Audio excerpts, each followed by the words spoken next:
Okay, so here we are with another episode of Coffee with the Founder. I had to go to water. It's late night tonight, so I got my water jug here with me. But we do still have another awesome guest with us here today, Chief Erron Kinney. Erron, we are putting together these coffee talks to talk to people who are in our network to really share the good work that they're doing in the places and spaces that they're doing. So we're glad that you're here today, and we're going to get started right away just asking you, can you introduce yourself and tell us what you do? My name is Erron Kinney. I am currently the fire chief for the town of Norfolk, Massachusetts. Norfolk's a suburb in the Metro West section of Boston. So can you tell us how you got there? Did you grow up thinking I'm going to be fire chief someday? Is this a lifelong goal? I mean, how did you go from where you grew up to where you are now?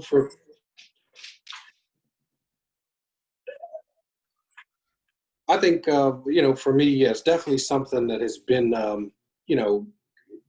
I set goals a lot, it's been probably 25 years ago now.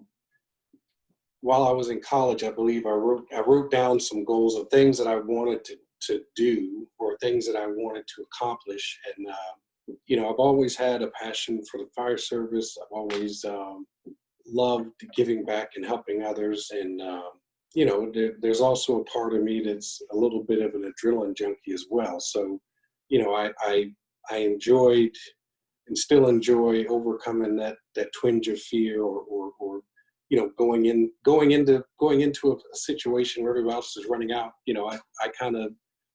I feel like I thrive in those moments. I thrive in, those moments of high pressure or adversity. And, so I've been drawn to it, as long as I can remember. I've loved the fire service. So it's been something that's been with me, as far back as I can remember. Even though I think my career path is very atypical from, if you sat down another fire chief and, wanted them to plot their course, mine is definitely atypical. It's not something that, the course is not a typical course you would see in a career path for most fire chiefs. It's been a great experience. I'm continuing to learn, continuing to grow, continuing to develop as a leader, and learning and understanding what it means to lead other men and women, how important it is, and how powerful a position that I'm actually in, or been blessed with the opportunity to have this, this position as a fire chief. I would definitely say it's a life goal, for me to be a fire chief and to be a fire chief in a smaller community, where, I feel like it's more intimate. I feel like I have more influence and able to really relate to people and interact with people, and not just be a figurehead or have an organization that's so large that, everything that I do would be hidden or behind the scenes. I really like being able to interact with my personnel and the people I'm responsible for. I like being able to be on the front lines there in the community, and be a vocal representation and, a mouthpiece for my department and for, for the things that we strive to do to help keep the community safe. Yeah, because I was trying to remember as I was growing up when you were talking about, just getting to this position, what I know about a fire chief, what I even know about the fire service. And I think I remember Smokey the Bear, something like that, yeah, right? Yeah. Of course I have some idea of the fire trucks rolling through the neighborhood and sirens. Can you just talk a little bit though about what is it that a fire chief does? And you talked a little bit about, the leadership role, but also the community aspect. I think, and one of the things I think that I've always loved about it is, it's a great way to give back, but it's also, it encompasses a lot of things that I feel like, that I enjoy or that are, or just a part of the makeup of who I am and the way I was raised. And, but obviously, leadership is a huge part of it. I kind of set the vision for the organization. I help steer the course, and guide the direction of the organization. And the organization is a large part of a bigger team, being the administration or the governance of the town.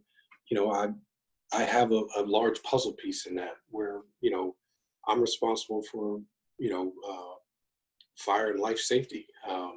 And pretty much anything that doesn't involve law enforcement, my organization is going to be involved or be the, smiling faces or the people that are coming to help and to show up. So, being able to be in a position where I have to kind of guide that. I have to guide that vision. I have to, kind of set the course and,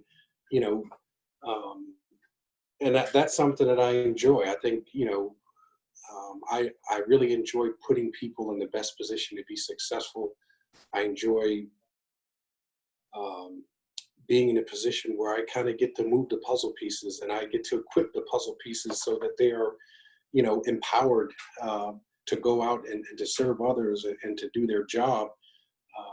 And I really enjoy that. I think the most important aspect of what I do, is exactly that. It's analogous, I think, to being a head coach or general manager. I've got my personnel and people that I'm responsible for that. But I think the most important piece of that is being able to empower them, to watch them grow, to watch them succeed, and to be able to put them in positions to be successful. I take it very seriously. I never want to put someone in a position where eyes are set up to fail. I enjoy, taking care of that aspect of what we do, what I do, and push the envelope a little bit, maybe achieve something they maybe didn't think they could do, or maybe they thought they didn't want to do. But just to see, to see people persevere, to see them,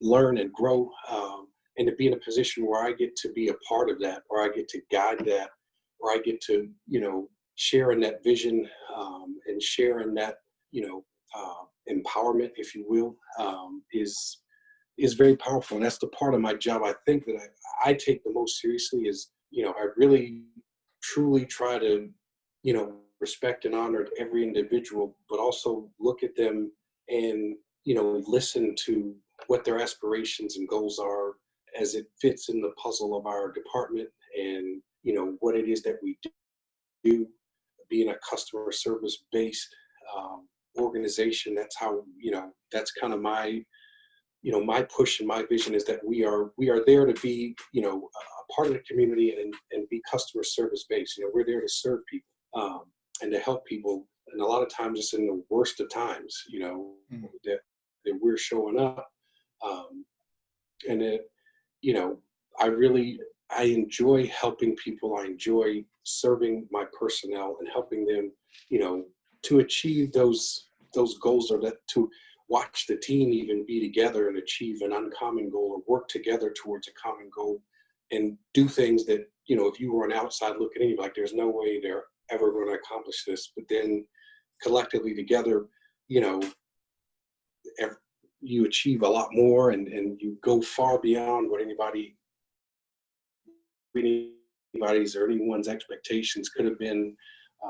I really enjoy that part of leadership and being a leader, trying to lead by example, and really, I really revel in giving people opportunities or rewarding their work rewarding what they've done. I'm not really giving them opportunities. They've earned opportunities, but I really like to, when someone has earned it, I don't like to keep a thumb on people. I like to empower them. I like to see them grow. I like to see them flourish. I like to see them, accomplish more, be more than what even they expected. I try to see that glimmer of light that maybe they don't see yet, and I try to pour gasoline on it, Yeah. and just let it explode. That's the part that I love the most about this job, of being a fire chief. I think the parts of the adrenaline junkie side of me, obviously that gets met, and when we're going out to certain emergencies or whatever. But I always said I was never a people person, but then I realized that I love educating. I love empowering people, and I do value those relationships and experiences. And I like leaving a legacy, if you will. I like leaving a lasting imprint, and whatever I get my hands in, I want to leave it better than when I started. I want to leave it better. When I leave or when I move on, I want it to be better than what it was when I started. Now, I think leadership is an interesting term, and we all come about it in very different ways, our journey into that position. But what I think is really on top of that interesting is when you lead in crisis. And that's what I want to ask you about, because I think leading now is really something that I'm really interested in, and knowing how people, manage and deal with some of the challenges that need to be addressed from a leadership standpoint when you're in crisis. So can you talk a little bit about COVID-19 and being an essential component, someone who's not working from home, but working on the job, and the role of leadership during this time? I think, this has honestly been one of the most stressful times I can remember in being, someone who's in a leadership position, and I've held leadership positions obviously before. This one has been very stressful, and I can sense the tension and the stress that it creates amongst my personnel as well. So for me, I think, one of the things that is critical leading in crisis is, to be able to clearly communicate. Communication is always a challenge. I think it's the one thing that, no one will ever truly master it, right? It's just something you have to continually grow, and learn and try to incorporate as many tools or methodologies as you can to effectively, communicate what you need to communicate. I think it's important. It's been very critically important in this time of crisis to be able to be open and honest with my personnel. Any information that I get, any data, anything that I get, if it's going to impact us or have any effect on us as a department, or even any of my personnel as individuals, we share it, we talk about it. I try to put out, I do put out weekly updates, and try to, take all the information that's coming from everywhere, from emergency management at the state level, local level, federal level, just trying to take all that data in and be like the clearinghouse for my personnel. But the biggest thing is just to ensure that my personnel, feel properly taken care of. I think properly heard. Like I take the time to listen to their concerns. And even if they are in a position where they're not necessarily voicing them, but I can sense that they're there, I have an open door policy where I will go sit with them and, at the lunch table and just say, we have those conversations, whether they're impromptu or formal, we just have those conversations. I keep the communication chain open, and dialogue there. And I think the most important thing, besides the communication piece is letting them know that I'm right there in the fight with them. And also, having them feel secure and safe, believe it or not, something as simple as letting them know what my supply chain looks like and what our inventory is for gowns, or, N95s or those kind of things, sharing with them some of the labor and some of the things that I'm doing behind the scenes so that they know, and they have an understanding that, hey, Chief cares about me and Chief cares about what I do, and he's going to do any and everything he can to make sure that I'm properly equipped and I'm not going out here and getting exposed unnecessarily or taking any unnecessary risk. And some of that is the more formal stuff, like, I've had to write new policies. We have some interim procedures and things that we put in play. But the other parts of it is just being present, in the moment, being able to sit and listen to the concerns of some of my personnel, listen to concerns they're having maybe at home with the family, because it is a little bit atypical when everybody else has to stay home, you're still coming to work, being able to share with them, hey, look, we've got contingency plans in place. If one of you happens to get exposed, here's what the plan is. If you don't feel like it's safe for you to go home because you don't expose your family, we've got alternative housing opportunities that are in play and set up. We've got, I've got the testing sites and information, the access, and the capability to provide care for. And I think one of the things that everybody wants to have is a sense of security and to know that they're cared for, right? And that, they want to feel safe and secure. They want to feel like, hey, Chief gets it. He's not just, aloof and sitting in his office and not understanding what we're facing out here on the streets every day. That's an important piece. People need to, to feel safe and to feel secure and know that you're in fact doing things and implementing things to keep them safe and doing things that are in their best interest and with their best interest at heart. And I think it's kind of it's a two-way street, because I think one of the things in this crisis that I've recognized is that, other departments within the town look to me as well. They look to me as a guiding force or as a stable sounding board, if you will, whether it be the procedures or the plans for reopening town hall, or, the building inspectors, looking to me to, hey, what questions should we be asking? What PPE should we be wearing when we go out and do an inspection? Should we suspend certain inspections? All those kind of things. Like, again, I try to be a servant leader. I try to be,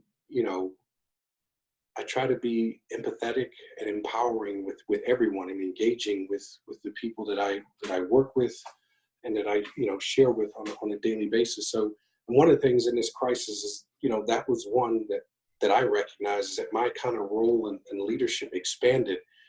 It wasn't formally done, but like I noticed that, the police chief and other department heads within the town are looking to me, or asking for my input on, on things. And, I enjoy that. I enjoy, being in a position that is, looked to, and I enjoy and feel it's somewhat rewarding for me to have earned that level of trust, if you will, where they come to you and they're looking for your input and insight because, they genuinely trust and believe that you will have their best interests and their organization's best interests at heart. And, that's what I try to do and embody. And I think, I couldn't emphasize enough the communication piece, and also just creating an atmosphere where my people feel safe, and they feel heard, and they know and trust that I've got their back, and I'm going to do whatever I can to make sure that they don't take any unnecessary risk or they're not exposed in any way, shape, or form unnecessarily. And I think that goes a long way to keeping morale up in the organization, and also, keeping my people engaged and excited about coming to work in spite of it being, a crazy time right now and things being very different. We're adjusting to this new norm, if you will. I think that's been the important part for me, is just to be present in the moment and, to share the information, listen. Really listening has been really important.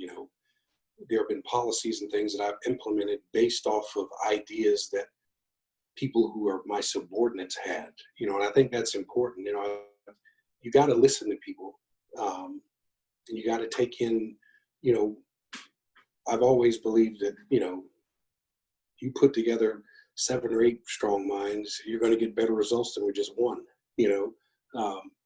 So, you know, when I have people that bring solutions to the table or have a concern, and they bring a solution or bring a possible, you know, answer to an issue or question to the table, we engage, we sit, we work through it, and I use it.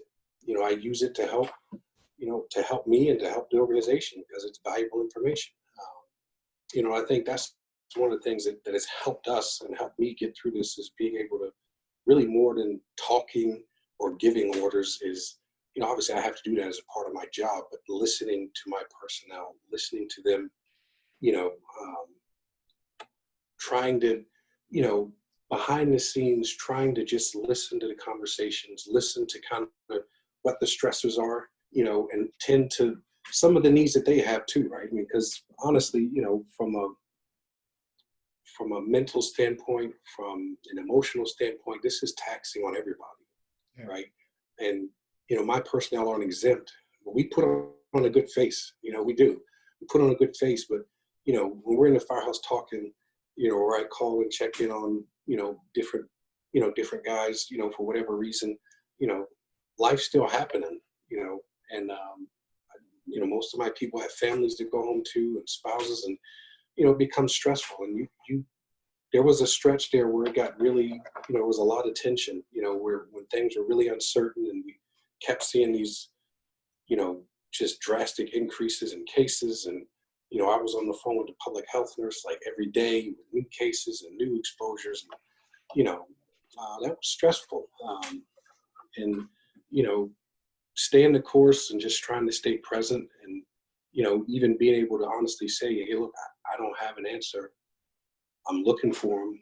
I'm searching for them. And here's what we're going to do, you know, in the meantime, until we get, you know, further direction, or until we get more definitive answers, you know, here's what we're going to do to further protect ourselves, or whatever it may be, you know.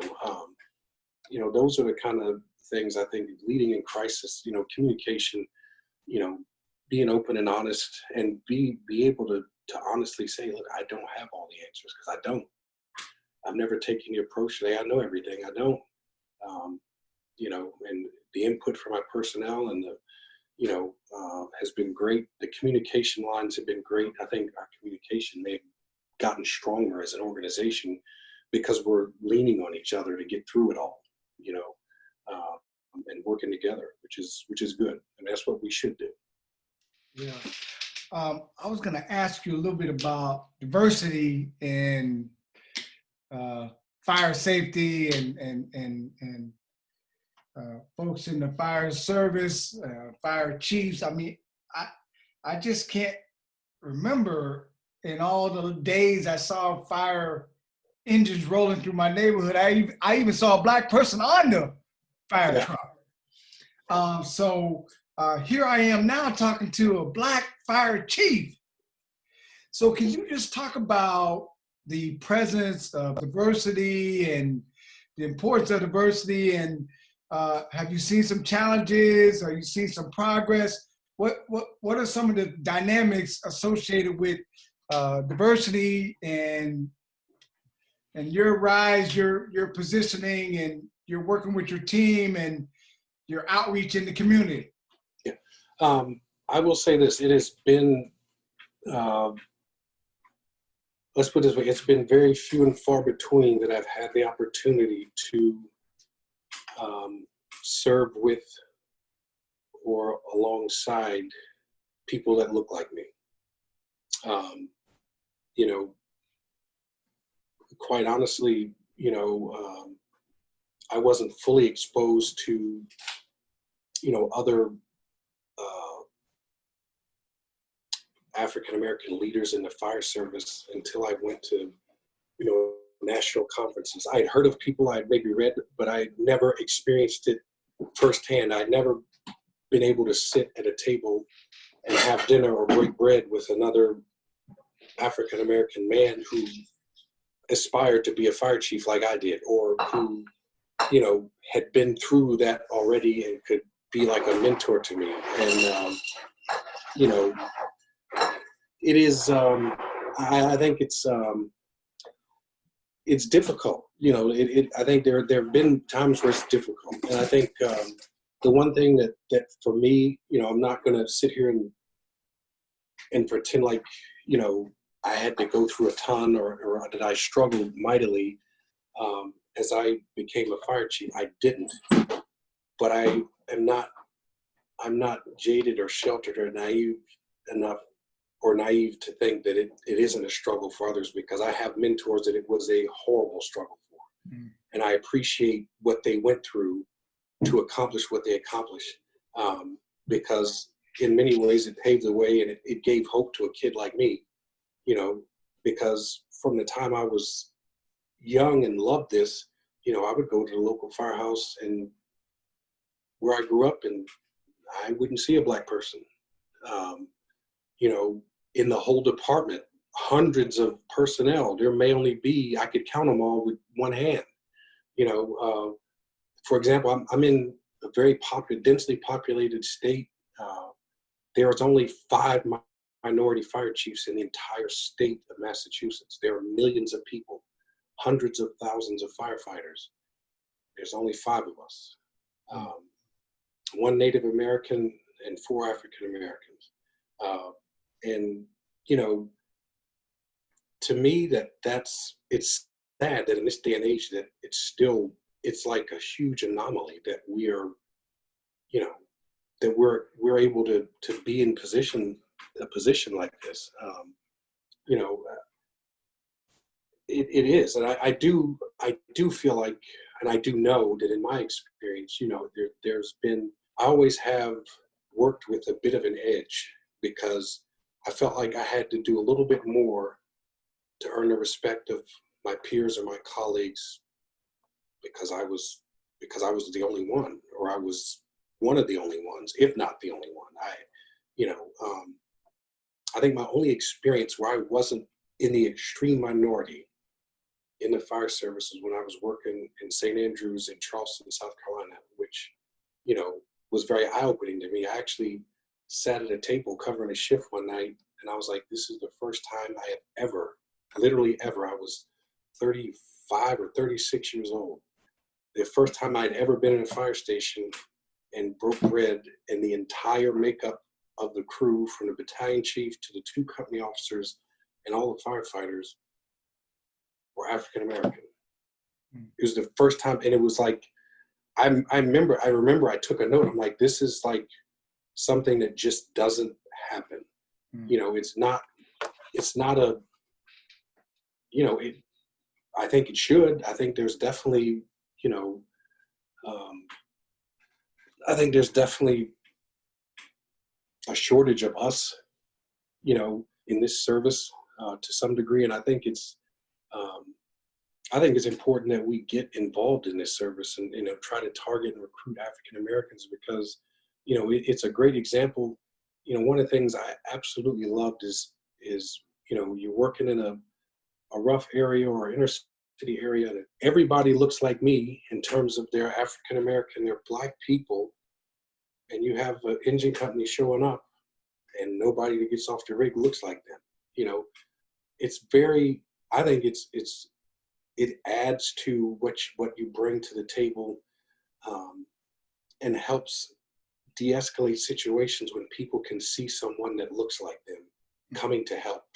You know, whether that be a police officer, firefighter, EMT, whatever it is, when you show up and it's someone that looks like you and has just an understanding of what it's like to walk through this earth and be in this society looking like I look, you know, I try to do things almost, you know, to some degree or to a large extent, very calculated, even down to my hair. Like, I wear dreadlocks because of things that I have heard young people say, or that I've heard other people say, you know, as a response to say, hey, look, because I wear my head in dreads doesn't mean I'm a drug addict, doesn't mean I'm a thug, and doesn't mean I'm not professional. Matter of fact, it's the opposite. I'm professional. You know, I have learned how to, I guess, understand and give myself a little bit of praise. I'm always my hardest critic, but I'm pretty good at what I do, and I'm a professional about what I do. And you know, the package that it comes in, you know, just happens to be this big black man. You know, and there, you know what, I make no, I'm unapologetically this big giant black guy, and I'm here. I'm professional. I do what I do, and I try to have an impact and empower people. You know, and there's been some. I've had some experiences over the years. You know, I've been in the back of a fire apparatus when on a department where I'm the only one, and you know, have somebody, you know, run across the street in front of the fire truck, and the first thing out of the officer's mouth, there's that, you know, get out the effing way, you effing inward. And I'm like, whoa, you know, I'm sitting right here. Right. Like, you know, and I'm like, I've had those instances too, where you go into the areas and, you know, there's no awareness or understanding of what, you know, African-American culture, family, or is like, or anything else. And, you know, I would hear my colleagues complain, like, I'm like, you don't understand. Like, if something happens in the hood, everybody's going to show up and kind of see what's going on. Like, it's not like, you know, we don't just, you know, slam the door and be like, all right, well, so-and-so got hit by a car down the street. Well, there's a level of, you know, it impacts the whole community. So the community kind of shows up, you know, and when there's a lack of understanding of that, you know, there's this fear and ignorance that pops in. And I'm like, man, there's nothing to be scared of. This is a community thing. Like, if you go in the hood and I explained to them, I said, it's no different than we go to a house fire in the wealthy white neighborhood and all of the families are coming out with clothes and blankets. I said, yeah, those people don't have that to give necessarily, but they're going to try. But they're certainly going to be there to hold the grandma that's crying or the auntie that's, you know, that they're going to be there. You know, they're going to be present. And I said, it's nothing to be, you know, afraid of or worried about. And I feel like those are important things, like, and why it's important to have diversity even in emergency services. Because if you showing up in that instance, you know, and you're in a predominantly black neighborhood, or, you know, any kind of neighborhood for that matter, like, you know, every city, every community has enclaves of different types of people. And I think your workforce should reflect that. Yeah. And all the more important for us in emergency services, if I go to the predominantly Hispanic neighborhood and I have no one on my department that can speak or relate to these people at all, I am at a great disadvantage, and I can't provide the level of service that they deserve if I don't have someone who's able to relate to them, or if I don't have someone that I at least have to do something to educate my people that I do have. Right. So that we can be present for these people and help them, you know. So I mean, I definitely have had, you know, those moments where, you know, I've heard the N-word in the truck, you know, and I'm like, you know, I've had the conversations with, you know, having a group of the leaders of a department, you know, who don't understand, you know, African American culture or whatever, and, you know, complaining and telling stories and this and that. And I'm like, you know, I would step up and say something, and, you know, not easy necessarily. You know, there are times where I really grit my teeth really hard, you know, and, you know, one of the things that I've tried to do, and I think for the most part I've been fairly successful. I think there are times where things are said or things are done where it's enough is enough, and, you know, you gotta step up and puff your chest out a little bit, like, and protect yours. But I think for the most part I've taken the approach of killing them with kindness and showing them that, you know, whatever their stereotypes or innocent ignorance. And there's been some that have been conscientiously stupid. It is what it is. Like, there's been some that don't want to know any better and don't care. But, you know, there's been a lot that have been innocently ignorant, that were willing to engage in a conversation, or when we had the conversation, you could tell it was enlightening, and there was a behavioral shift, at least in my presence. I don't know if it's stuck outside of my presence, but at least in my presence, there was a shift. And honestly, I've learned too, you know, there were some instances that were foreign to me, you know, going in to try to help people,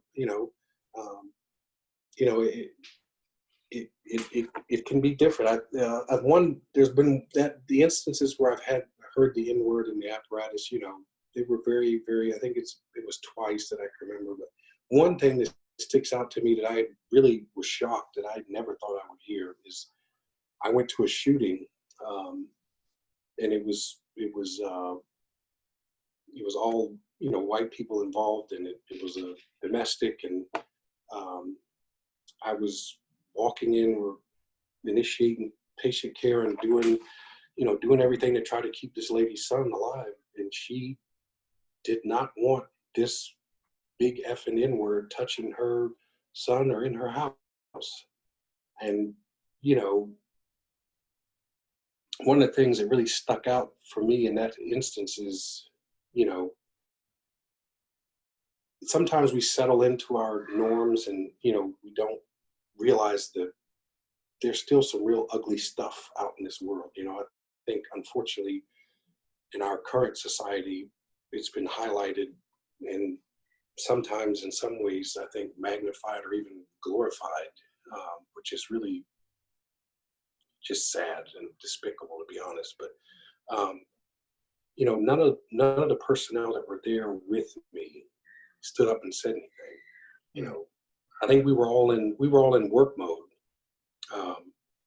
and, you know, the sheriff's office and personnel ended up taking care of whatever. And, you know, I think one of the sheriff's deputies said, you know, well, you know, you really don't have an option right now. He's here on official capacity and official business and doing his job. So, you know, but that struck me, and it struck a chord with me really, really deep. Like, I was like, wow, like, I'm sitting here literally trying to breathe life back into your child, and your ignorance and your hatred, for whatever reason, is so deep-seated and deep-rooted that you did not want me to use my God-given skills and talent, along with my colleagues, to help save his life. That just, I couldn't fathom, or I still am in disbelief to this day. It's been years since that happened. Like, it's been probably 15 years, but that has stuck with me, because I've never encountered that before. I've encountered it once. I've never encountered it since. And I've been in places where I've been, you know, in Tennessee, where I was there, like, I've responded to some places where I was like, I didn't feel all that safe. Let's just put it that way. But never encountered that level of, you know, and that was, you know, and, you know, there's been the issues, you know, there's been cases and things throughout my career where, you know, either opportunities have been missed, or you know, things have changed, or that have been based on discrimination cases and things like that. You know, so obviously it is an issue in the fire service.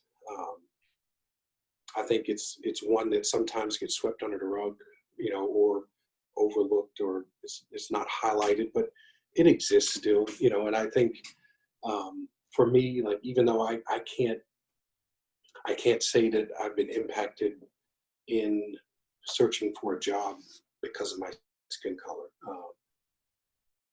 you know, I can't say that I have, but I do know that, you know, I do feel like I have had to have an edge and always kind of go the extra mile, or put even better than my best foot forward to make the playing field level. Yeah. You know, and I was always taught, my parents always taught me, don't, put your best work out there, period. Like, you do your absolute best, let the chips fall where they may. But you can take pride in you did your best. So I've always tried to do that. I've never, there's been processes that I've been in that, weren't the best of processes or whatever, but I've never walked away or had a process break down where I felt like, well, it was because I was Black that I didn't get an opportunity or wasn't, considered for a job. And it, I do know people who have experienced that. One of my mentors lived through it. He had his entire career, ended up being, one of the highest ranking or the highest ranking African-American fire official in the history of his department, ended up being the director of his department. But what he had to go through over his 20 plus year career,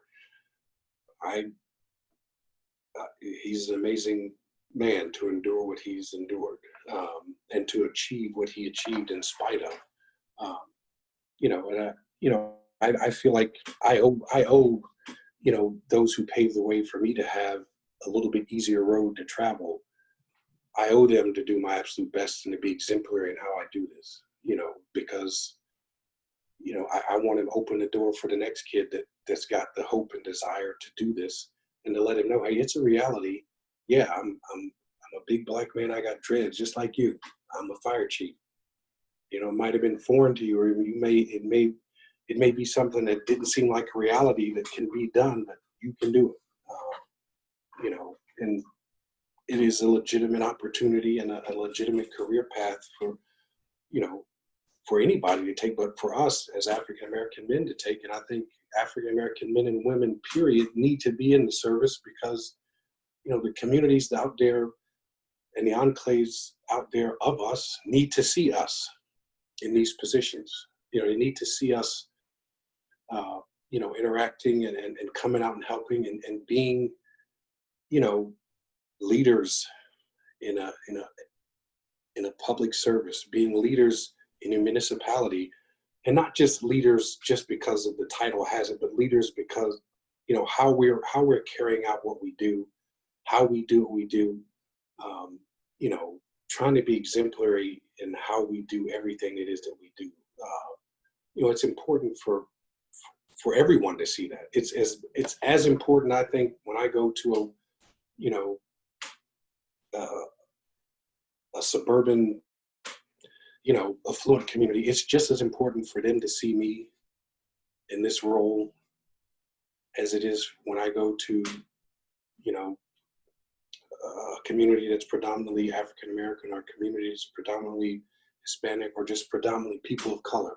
It's important for them to see me, but it's equally, if not more important, for those affluent communities that are kind of, distance themselves, or kind of, whatever it may be. They are what they are, but it's important for them to see me too. And I think that's happened to me a couple of times too, where, I have literally been going into a house fire in Tennessee, and a kid, still to this day, we actually occasionally will talk.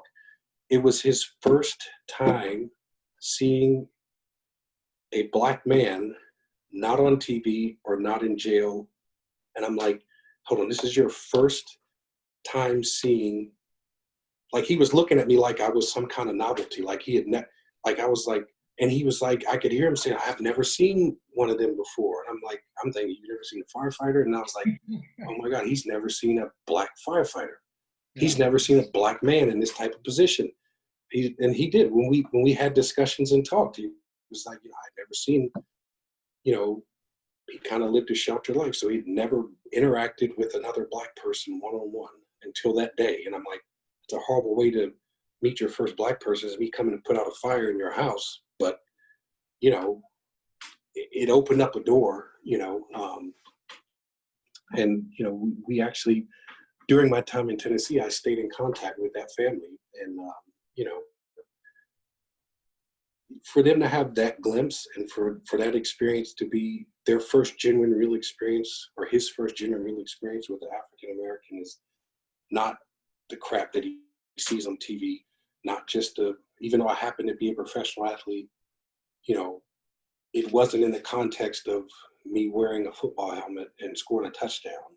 It was in the context of me being a community servant and volunteer firefighter showing up to help. When he met me, he didn't know what I did as my profession until, probably a month later, after we talked a while, or after, it wasn't like, so, I think it's important.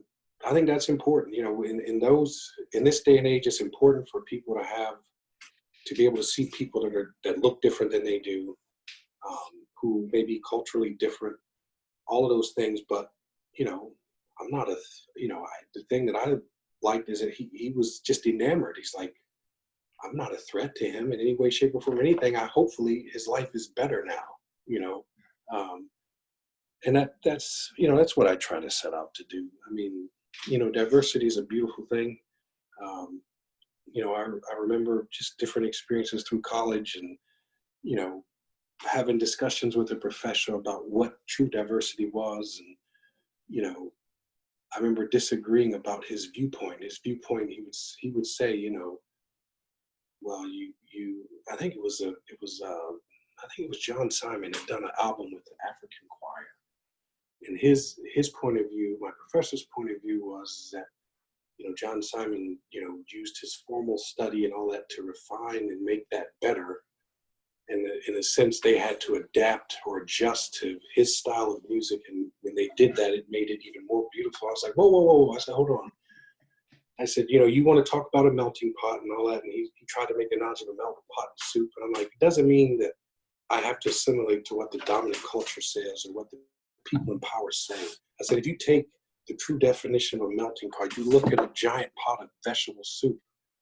I said, if you take the pea out of the vegetable soup and eat it by itself, it still holds its identity as a pea, right? It still tastes like a pea. It tastes like a pea that's been in vegetable soup. So all of the good stuff from the other stuff has rubbed off on it, made it taste maybe a little better, or a little different, but its identity is still a pea.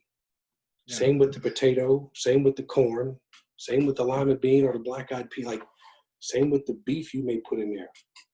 And the beauty of the melting pot is when you put that all together, you take a spoonful of it, it is something amazing. But none of them gave up their identity of who they are and who they were. They all contributed to the melting pot to make it this wonderful pot of melting soup, of vegetable soup. They didn't themselves give up their identity. Matter of fact, if they would have, you wouldn't have had this wonderful burst of flavor in the vegetable soup. Right. If they all gave up their identity. So, that is, something that's been important to me along the way, is that I try to be just unapologetically who I am, and, sure, I've had my little run-ins here and there along the way. I think anybody that has lived in this society and continues to live in this society, hopefully, or looking the way that I do, you're going to have some experiences, unfortunately, and deal with some adversity that isn't, that's somewhat negative. And unfortunately, it's linked to what you look like on the outside, not the content of who you are and what you bring to the table. But I will say that, from a fire service perspective, that's one of the things that that I have enjoyed, is that, fire doesn't care what color you are. Emergencies don't care. They don't see color, and when people need help, they need help. And a lot of times that's the one time when you see people lock arms and you see the real beauty in human beings, is when, their brother or sister is facing adversity, and you're showing up in the worst of times, to help them. And I think that's why I love what I do, because there's something simple and pure about it. And at the end of the day, yeah, politics can affect my budget. It can affect, how many guys I get to hire this year, how many trucks I get to buy, or whatever else. But when it comes down to answering the bell, it's pure and simple. It's pure and simple. I go answer the bell no matter what, whether, and my personnel go answer the bell no matter what. we don't care about the address, what part of town it's in. We don't care about, you know, it. We go answer the bell. Somebody called, they need help. That's what we're going to do. And I think that's the part of it that I really, really love, is it's pure and simple. You know, and when you've got good people that you're locking arms with and working alongside, like, you know, it's very rewarding to go, even though you see some horrific stuff and all, but those times where you have the impact, those times where, you know, you save a life, or you know, even something as simple as taking the family Bible out of a burning house, or saving, you know, a wife's, you know, favorite, you know, ring or piece of jewelry, or even getting the family pet, like something that simple. It's amazing the impact it has on people. And, you know, again, just answering a bell, pure and simple. It's pure and simple. You know, all of the things and the distractions and the, you know, it just, it goes away. You know, at least for that time period in which you're dealing with an emergency. And it's funny because the number one thing I hear now is like, man, you're a lot bigger than I thought. That's what I hear more than anything else now. You know, people aren't as taken aback that, oh, fire chief's a black guy. Like, I've been there, done that, where it's been like, oh, you know, people are like shocked. And I'm like, what's so shocking? I'm educated. I know what I'm doing. I love the fire service. Like, and it's good to be, you know, it's good to be serving in a role where, you know, you get to be exposed to people, but they get to see someone that doesn't look like them, or someone that does look like them doing the, you know, providing a service and caring for others. Chief, I want to ask you just a couple quick more so I can get you out of here, honor your time. I wanted to first ask you, what is on the horizon the next 10 years? What can we expect from Chief Kinney? Mayor, governor? What's on the horizon as we look at as you look at the next 10 years? You mentioned legacy. I mean, are you thinking about kind of, you know, what it is you want to do, how it is you want to impact as you look ahead?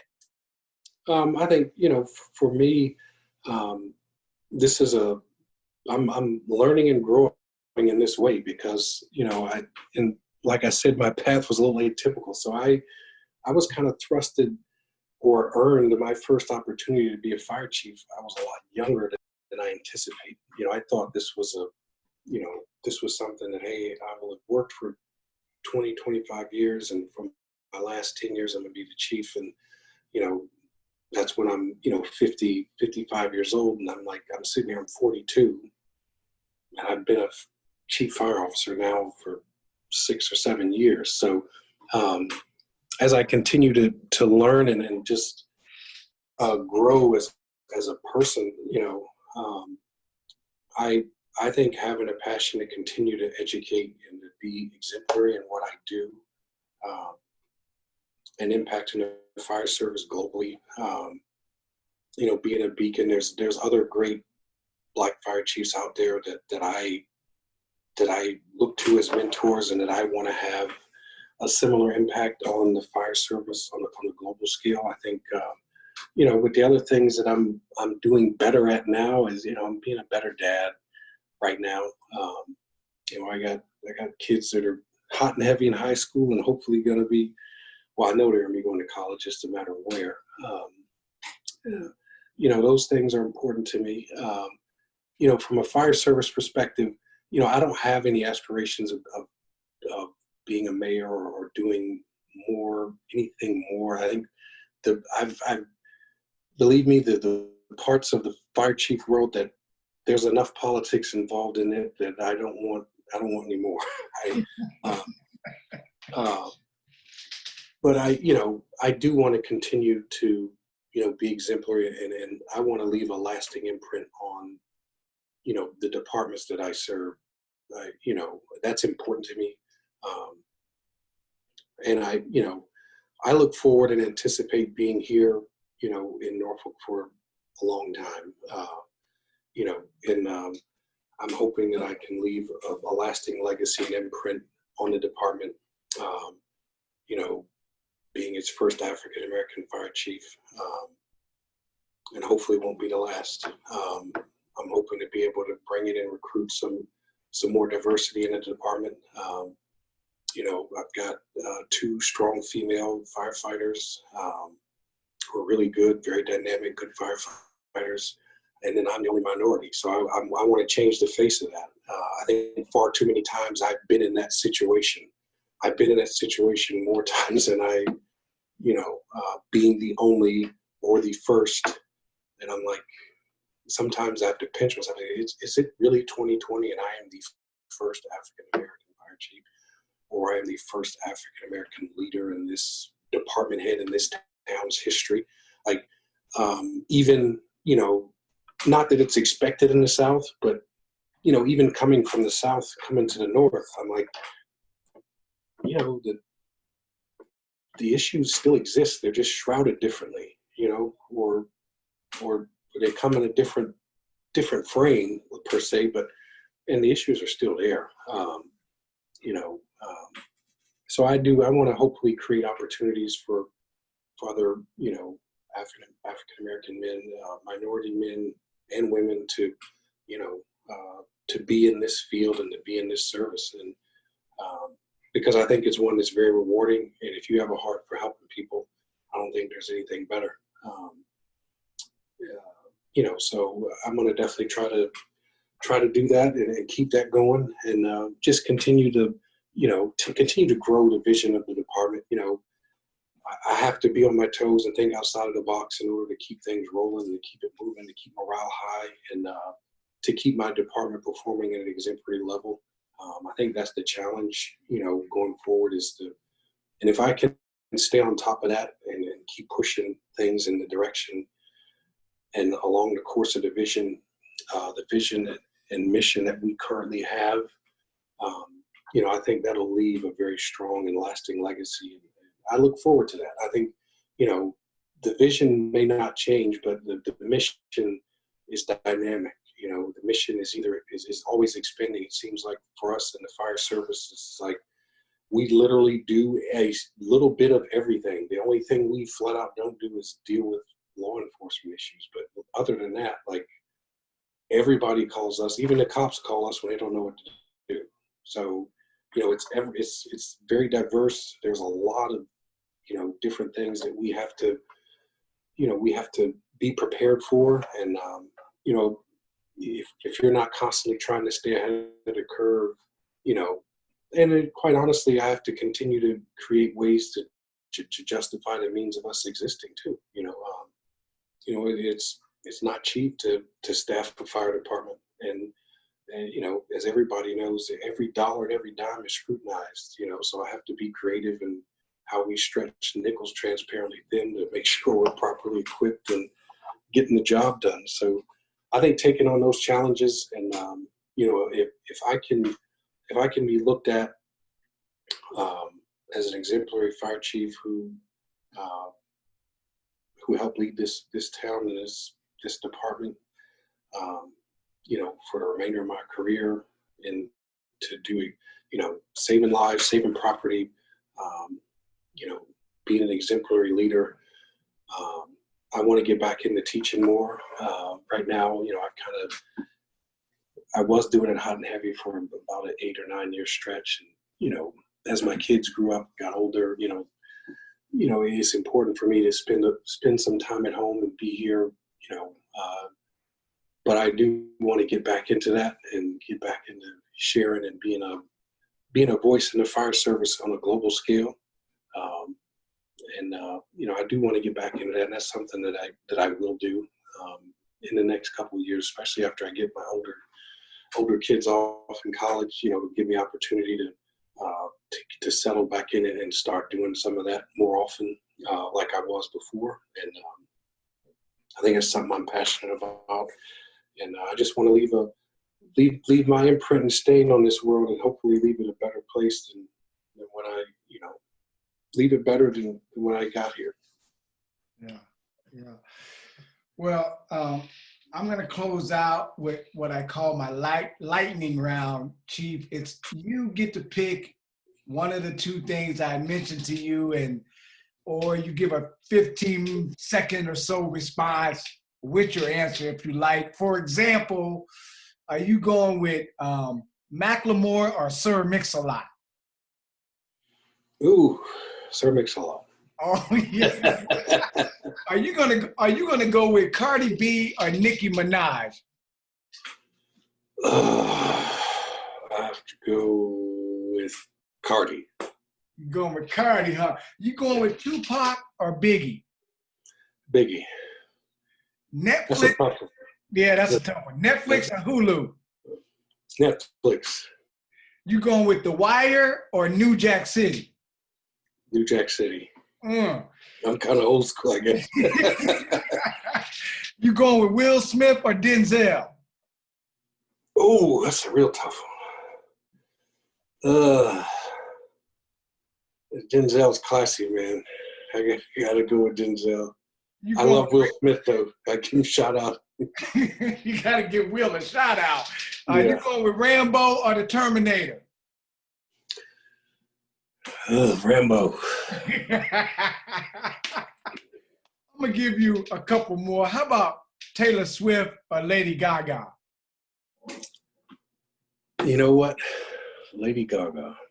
Lady Gaga. All right. Chief, if you had to sing one song to win the city championship for the lip sync city championship, what would be your lip sync song you going to that you know every word to? Oh, gosh. Let's see. It shouldn't be that hard, but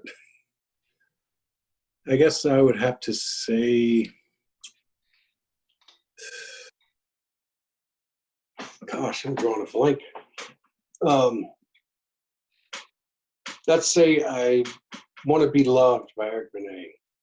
Oh my goodness. You gonna serenade with some Eric Benet. Yeah. Well, listen, I appreciate your time, man. It's good to see you again.